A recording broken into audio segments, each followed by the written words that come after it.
Peran pendidikan dan mobilitas sosial. Pendidikan pada hakikatnya akan mencakup kegiatan mendidik, mengajar, dan melatih. Kegiatan tersebut kita laksanakan sebagai suatu usaha untuk mentransformasikan nilai-nilai. Pendidikan bermaksud membantu peserta didik untuk menumbuh kembangkan potensi-potensi kemanusiaannya.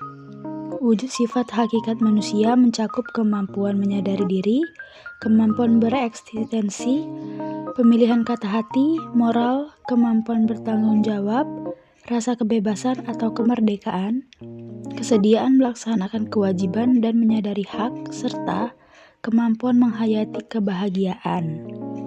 Sedangkan dimensi-dimensinya meliputi dimensi keindividualan, kesusilaan, dan keberagaman. Peran pendidikan.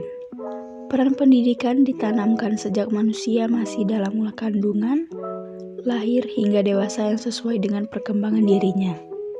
Ketika masih kecil pun, pendidikan sudah dituangkan dalam Undang-Undang 20 Sisdiknas 2003, yaitu disebutkan bahwa pada pendidikan anak usia dini bertujuan untuk mengembangkan kepribadian dan potensi diri sesuai dengan tahap perkembangan peserta didik.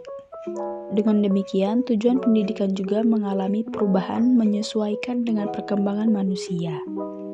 Oleh karena pendidikan dalam sejak manusia lahir hingga dewasa, maka tujuan pendidikan juga merupakan suatu proses. Mobilitas sosial. Mobilitas sosial atau social mobility adalah sebuah gerakan masyarakat dalam kegiatan menuju perubahan yang lebih baik. Pitirim A. Sorokin mengatakan bahwa mobilitas sosial dapat dibagi menjadi dua. Yang pertama, mobilitas vertikal. Mobilitas vertikal adalah perpindahan status sosial dari rendah ke tinggi atau dari tinggi ke rendah. Dua, mobilitas horizontal. Mobilitas horizontal yakni apabila perubahan terjadi secara linear. Mobilitas sosial lebih mudah terjadi pada masyarakat terbuka karena lebih memungkinkan untuk berpindah status sosial. Sebaliknya, pada masyarakat yang sifatnya tertutup, kemungkinan untuk pindah strata lebih sulit. Terjadinya mobilitas sosial dipengaruhi oleh faktor-faktor berikut. Yang pertama, perubahan kondisi sosial. Yang kedua, ekspansi teritorial dan gerak populasi. Dan yang terakhir, komunikasi yang bebas. Pendidikan dan mobilitas sosial. Menurut S. Nasution, pendidikan merupakan jembatan untuk beralih dari golongan status sosial yang rendah ke golongan yang lebih tinggi.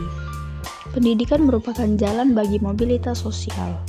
Secara umum, peran pendidikan dalam mobilitas sosial memberikan kesamaan dasar dan mengurangi perbedaan antara golongan tinggi atau high class dan golongan rendah atau lower class.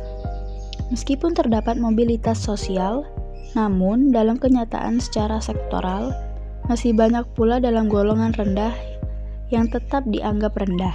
Namun, kedudukan golongan rendah tidak bersifat statis, tetapi dapat terus bergerak maju apabila mendapatkan pendidikan yang lebih baik. Pendidikan dipercaya menjadi salah satu faktor yang mempercepat terjadinya mobilitas sosial.